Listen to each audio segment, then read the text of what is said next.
Example, wipes and condoms, tampons, those ought not to be flushed. Today we are doing a tour of this Longville Park development phases 1, 2 and 3 with the stakeholders, the NHT, NWC, NWA, the Municipal Corporation, the Community Association is here, and community leaders are here. And the goal is for us to look on a few of the major challenges that the residents are experiencing here, particularly after the torrential rains that we experienced recently. So the cause of concern is that this community have been having some issues for quite some time now. We have been reaching out to the representative, mainly the Member of Parliament and some key stakeholders.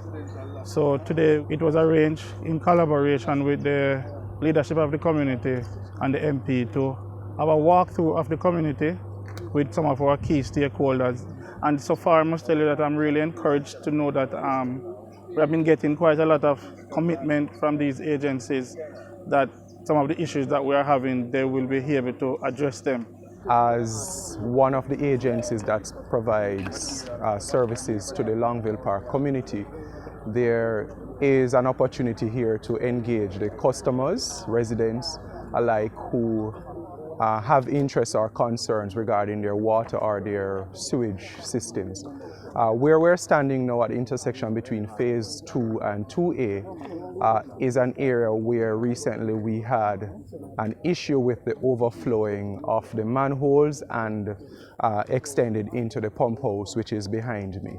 What we found is that the heavy intrusion of the rainwater runoff from the roadway and also the siltation, which would have crept into the drains, severely impacted the operations. We were forced to shut down and to do extensive cleaning and also to do flushing. Since the passage of tropical storm, we have been having quite a lot of mosquitoes come down into the early evening, and by about probably about 9:30 to 10, it will give us an ease, and early morning again, they will be there again. However, we have reached out to the health department and we have been getting some commitment, so we'll be following up with them to ensure that they may do and coming over here and doing some fogging for us. What we do know is that this area is going to be expanding soon. And it is my hope as a Member of Parliament that before we move towards expansion, we look at resolving our issues with the existing community. I know that a lot of the issues are not just natural occurrences. We do have to also raise the issue of the contribution to these issues by residents themselves. That's a discussion that many don't want to have, but it's a reality. And so as we look to identify perhaps some mishaps with agencies, we also have to raise awareness of residents in terms of the material that is being left on the road. We understand the situation. Times are such that if you get some money, you want to buy a block, you want to buy a sand. But we also have to know that when you buy your block, you buy your sand, you buy your stones, and you leave it in the middle of the road, it becomes a hazard, not only for the motorist, for the pedestrian, but also to go down in the drain. It blocks the drain, leads to flooding, it destroys the NWC pumps, and then at the end of the day, we're asking the CMC, the NWC and the NHT to solve problems that we have contributed to. We normally attend the community meetings held by Longville Park Phase 1 and 2 and also Phase 3. And we will be focusing extensively in the coming weeks and months on sewage disposal best practices by residents. We have a tendency to try to flush more solids, but example, wipes and condoms, tampons, those ought not to be flushed. And we tend to get a lot of them. The wipes, for instance, they form rags when they go into the sewers.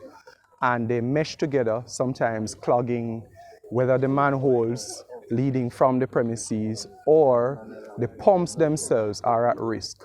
And it causes blockages and it forces shutdowns and disruptions, which is in itself an inconvenience, but also a health hazard for residents who might have sewage backing up on them.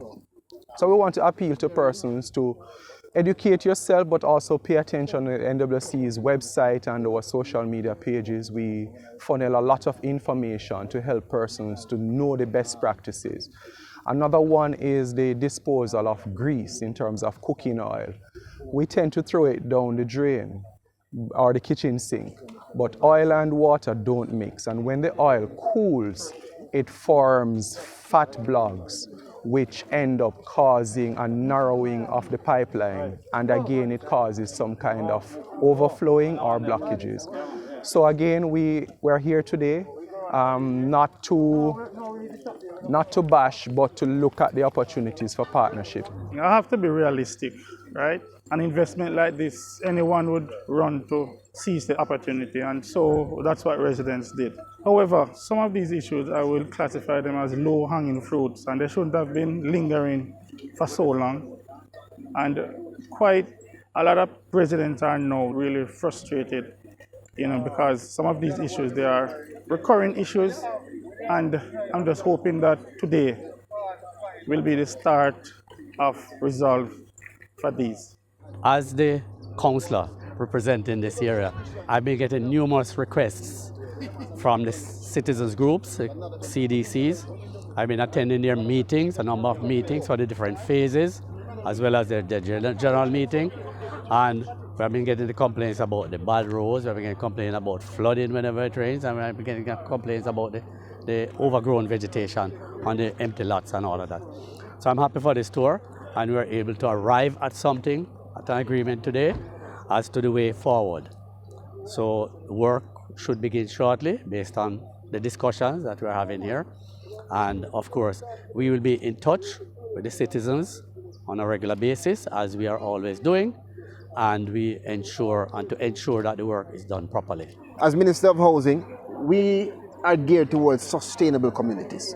And so even as we look on Longville Park and other similar communities across the country, the focus for us is to make sure that these solutions are safe, but also that the environment in these communities are such that it engenders the kind of sustainable practices, the respect for the environment, and safe spaces for our children to be able to play and residents to be able to interact. And that's what we want. We are moving towards sustainable communities.